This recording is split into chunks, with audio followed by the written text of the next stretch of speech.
The movie opens with a man named Ram doing a television interview on his upcoming book about fear. The scene then changes to Ram driving with his girlfriend to a surprise getaway at the historic Strawberry Lodge in the remote Tahoe Mountains.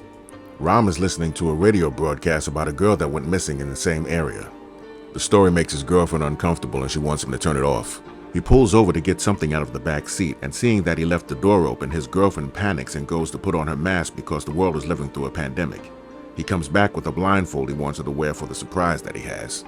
They arrive at the destination and she has an asthma attack. When she gets out and faces toward the lodge to remove her blindfold, Ram freezes as he was about to propose and instead tells her that they're there to celebrate her birthday, which was a week ago. Just then, all their friends come outside to greet them, and they go back inside the lodge to celebrate.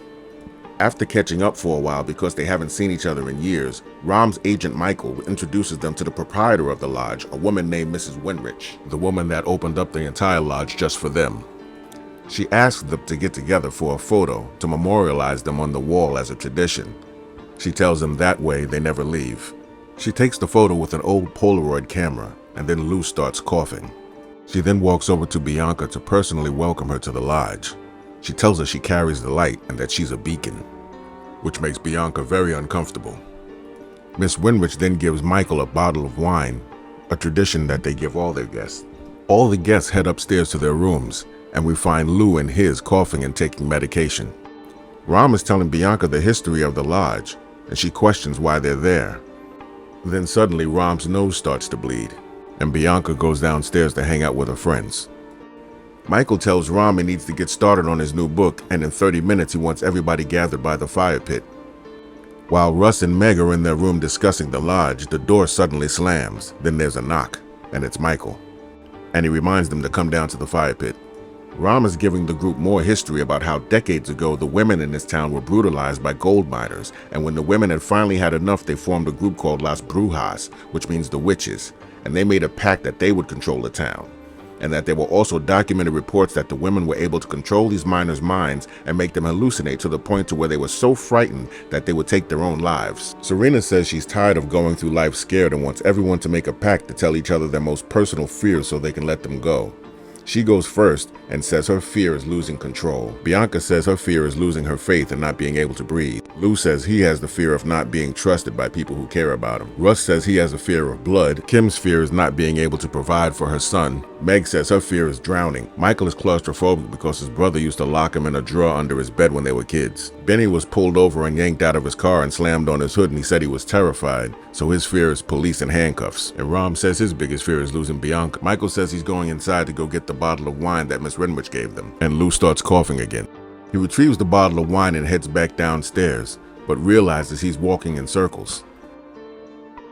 Michael finally makes his way downstairs so they can toast the evening, but the fun is short-lived because when they all drink it, it's evident that something is wrong with the wine, and they all begin to spit it out. What the f*** is in here, man? Michael pours the wine out and finds Benny, who tells him he believes Lou is sick. Michael doesn't believe it but says he'll check it out when he goes upstairs. Russ finds a record to play on the old phonograph. Just as they start to get intimate, the record starts to play backwards, and it's repeating the word murder over and over again. Meanwhile, Michael goes to see Lou to let him know that not him, but some of the other people think he might be sick. Lou gets upset and says he was tested and is offended that Michael would accuse him of being contagious and spreading the disease to his closest friends, and slams the door shut. Ram is in his room studying the legacy of Las Brujas, and so is Benny. Kim eats a bug in her sleep, and water drips on Ram's head, and he awakens to see his door open, and Ram goes to the basement to investigate. Benny is still researching and realizes that the Brujas are witches, and as he finds out that the wine is used for an initiation ritual, he loses connection. While Ram is searching the basement, he finds all kinds of witchcraft paraphernalia. He also finds an old box with photos and notes. One of the notes says, "Believing what you fear will bring to the victim what they are afraid of." Bianca has a nightmare, begins to feel sick, and she goes downstairs to make tea. She then starts hallucinating, hearing voices and knocks on the basement door. She opens the door and sees a baby's crib, and then Ram shows up behind her.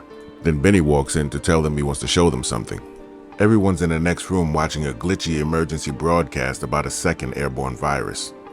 The anchor woman says don't go outside, the air is infected, and then in an eerie voice says you're all going to die, indicating that this is also hallucination. Some of the group starts to panic and decide that they need to get Lou out of the house. And while they're arguing, Kim walks in and says she's leaving. She can't leave her son out there alone. She invites whoever wants to come with her and then says goodbye. From the emergency broadcast, one of the symptoms was hallucinations. They start to wonder who else might be infected, and the rest of the group starts to come clean about the hallucinations they've been having. Just then, Bianca starts coughing. People in the group get nervous. Ram says, "Serena, you know it's asthma." Kim drives off and the rest of the girls get Bianca upstairs to her inhaler. Serena wants to know if she thinks she's sick. Bianca says no and then shows her a positive pregnancy test. They ask her if Ram knows and she says no. While Ram is talking to Lou through the door, Benny, Russ, and Michael are down in the basement trying to find a room that they can forcibly quarantine Lou. Bianca sees a rash starting to grow on Serena's neck. She tries to pass it off as allergies and then asks Bianca if she wants some tea. Meanwhile, the guys find a locked room with a bed in it and decide this is the best place for Lou. The girls try to contact Kim, but their calls just go to voicemail. Serena returns with the tea, however, her rash has gotten worse and her favorite necklace is gone.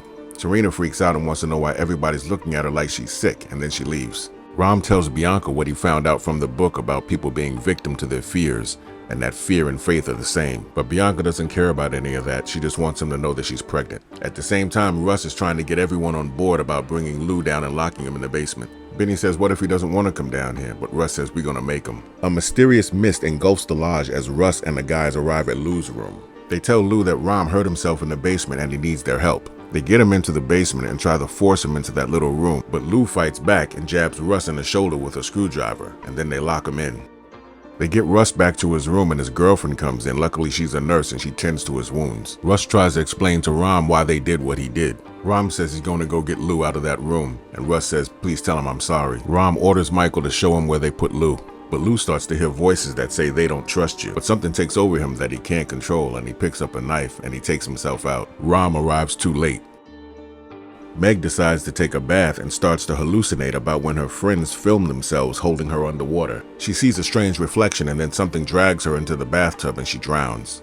Bianca finds herself in the hallway with pictures flying off the wall. Ram finds her and says we need to get our things and get out of here. And Michael says he'll get the others. As the witch manifests herself into Meg's body, Mike starts seeing the walls close in on him on his way up to Russ's room. When Michael finally arrives at the room, Russ asks him if he can see her, referring to the witch on the ceiling. Mike sees nothing, and Russ starts to hallucinate about having surgery while he's awake, and then his neck breaks.